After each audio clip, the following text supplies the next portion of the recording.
주식하다 보면 미국의 물가 지수도 보게 되고 CPI 지수, GDP, 고용 지수, 실업 청구 수당 등등의 여러 가지 경제 지표들을 보면서 참고할 수 있죠. 그러한 지표들을 모두 총괄해 가지고 합쳐서 하나의 변수로 만든다면 환율이라고 좀 봐요. 이 환율에 따라서 우리나라의 원화가 지금 상대적으로 미국 달러에 비해서 어떠한 상태인지, 약세인지 강세인지, 외국인들 입장에서 우리나라 지금 투자하는 게 메리트가 있는 상황인지 아닌지를 가장 명쾌하게 표현하는 건 환율입니다.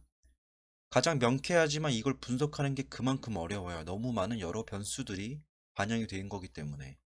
근데 주식할 때 가장 간단하게 볼 수 있는 거는 환율과 지수의 관계입니다.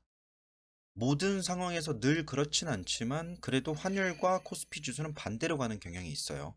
환율 오를 때 지수 떨어지고 환율 떨어질 때 지수 오르고 이러한 관계를 가지고 있는데, 실제로 작년 2021년 9월을 기점으로 코스피 지수는 떨어지기 시작했고요. 그와 반대로 환율은 오르기 시작합니다. 그래서 실제로 이 환율을 매수해 두신 분들 같은 경우에는, 혹은 의도하진 않았지만 미장에 투자했던 분들, 혹은 코인을 선물을 하는데 해외 거래소에 달러로 들고 있었던 저 같은 사람들과 같은 경우에는 국장이 빠지면서 국장에 있는 종목들이 하락이 나오긴 했지만 해외에 들고 있었던 달러가 올라주면서 그나마 조금 멘징이 되는 그런 효과를 얻을 수 있었죠. 그러던 와중에 최근에 이제 환율을 보면서 이제 자기는 달러를 들고 있는데 이걸 환전할까 말까 고민하고 있는 분들이 있었습니다. 저는 개인적으로 1,400원대면 충분히 높다라고 생각이 들어가지고 그 이상 올라갔을 때 상황에 베팅하는 것보다는 일단 원화로 환전하자 해서 국내로 달러를 들고 와서 원화로 바꿨습니다. 제 기준에서는 1,400원 이상으로 1,500, 1,600까지 올라간다면 그때는 이거 어떡하지? 주식 떨어진다. 이걸 걱정할 때가 아니라 당장 우리나라의 안위를 좀 걱정을 해야 됩니다. 환율이 1,500, 1,600대 가면요. 단순하게 주식이 빠진다라는 개념 자체가 아니라 우리나라 기업들 중에서 이 환율 때문에 위험해지는 기업들 많이 나올 거고요. 당장 국가적 차원에서도 이 환율이 올라지는 거에 따라서 나라의 경쟁력이 약화되면서 어려운 상황에 처할 수 있습니다. 그래서 저는 제 마지노선을 1,450원으로 놓고 그 이하에서 그냥 환전하자 라고 결론을 내린 겁니다. 아직 이번 하락이 조금 급작스럽게 나오긴 했는데 이 원인이 두 가지로 보이고요. 요거 때문에 이게 아예 그 밑에까지 떨어진다, 1,200원대까지 바로 떨어진다라고는 보진 않지만 일단 저는 이번 하락의 원인을 크게 두 가지로 봅니다. 첫 번째, 이번에 시진핑과 그리고 후진타오 주석 있죠. 이전 주석인데 그분을 끌고 나가면서 본격적으로 중국이 1인 단독 체제로 가려는 모습이 포착이 되었습니다. 이전부터 그 밑그림을 그려놓긴 했는데 그 사진 한 장으로 그리고 그 장면 하나로 확실하게 된 것 같아요. 근데 지금 외국인들 입장에서는, 그리고 투자자들 입장에서, 그리고 더 나아가서 돈의 입장에서 보면 그 단독 체제에 대한 우려감이 더 큰 것 같아요. 그래서 지금 시장에서의 기대감은 중국에 들어가 있는 패시브 자금들이 빠져나와서 국내 시장으로 들어올 수도 있겠다라는 기대감이 있는 겁니다. 일반적으로 블랙록 같은 대형 어떤 투자사들을 보면요. 대한민국 얼마, 중국 얼마 이렇게 하지 않습니다. 아시아의 총 펀드 자금을 할당을 해놓고요.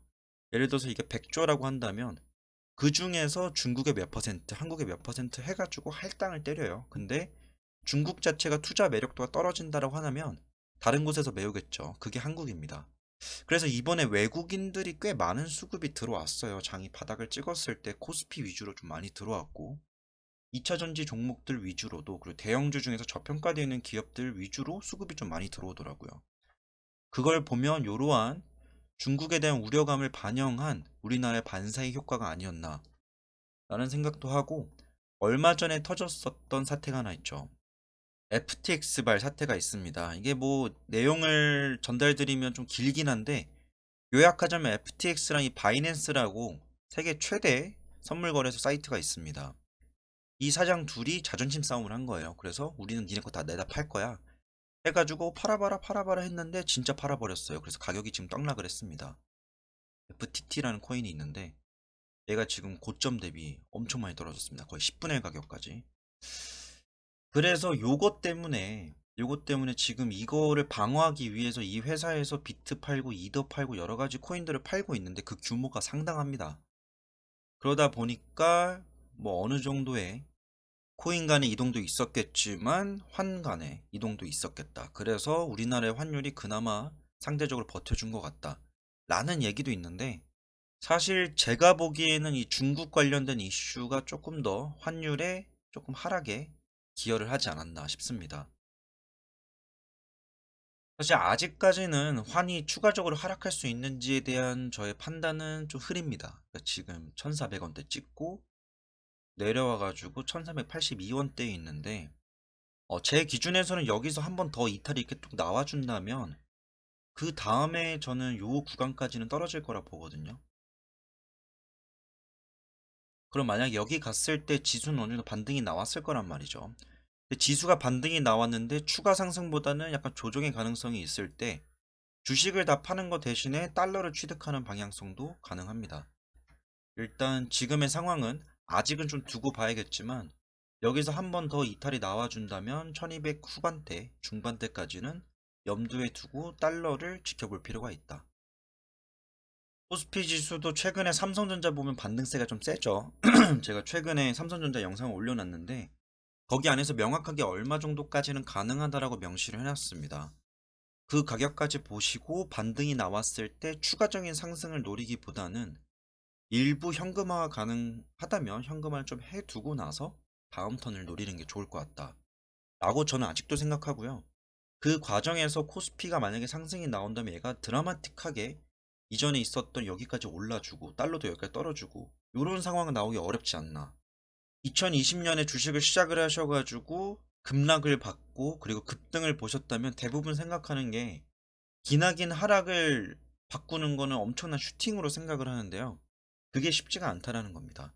코로나는 우리가 한 번도 겪어보지 못했던 상황이었고 그 이후에 회복 과정도 겪어본 적 없었기 때문에 그게 가능했던 거고요. 지금은 어느 정도 학습이 되었었고 예견이 되었었고 이 하락 중간중간에 낙담과 체념 그리고 희망들이 다 껴 있습니다. 그래서 이게 바로 V자 반등은 어려울 거니까 조금 돌아서 갈 거예요. 가긴 가더라도 좀 돌아서 갈 거니까 이걸 한 번에 여기까지 이렇게 먹는다는 마인드보다는 반등이 나왔을 때 일부 현금화에 뒀다가 다시 다음 자리를 노리고 그렇게 계속 박스권 장세를 노려보는 게 어떨까 싶습니다. 그리고 저는 이 박스권이 옆으로 기는 것보다는요 조금 위로 기울 수 있는 박스권이 나올 것 같아요. 이 시장에서는 이제 진짜 좋은 종목들을 찾아 나서는 게 가장 큰 과제겠죠. 네, 오늘의 영상은 여기까지입니다. 환율 좀 눈여겨볼 필요가 있고요. 오늘 CPI 지수 아마 발표를 할 거예요. 근데 저는 저번에 파월 그 의장 연설도 밤새 가면서 봤고 라이브로 봤었거든요. 근데 느낀 거는 지금 파월에 대한 비판이 이어지고 있긴 하지만 그는 그가 할 수 있는 최선을 다하고 있을 뿐입니다. 다만 시장에서는 그에 대한 불신을 가졌다, 뭐 신뢰를 잃었다. 요것까지는 아니지만 어느 정도 이제는 파월의 그 입에 따라서 입에 나오는 말에 따라서 막 민감하게 올라다 떨어졌다 이런 일은 좀 적어지지 않을까.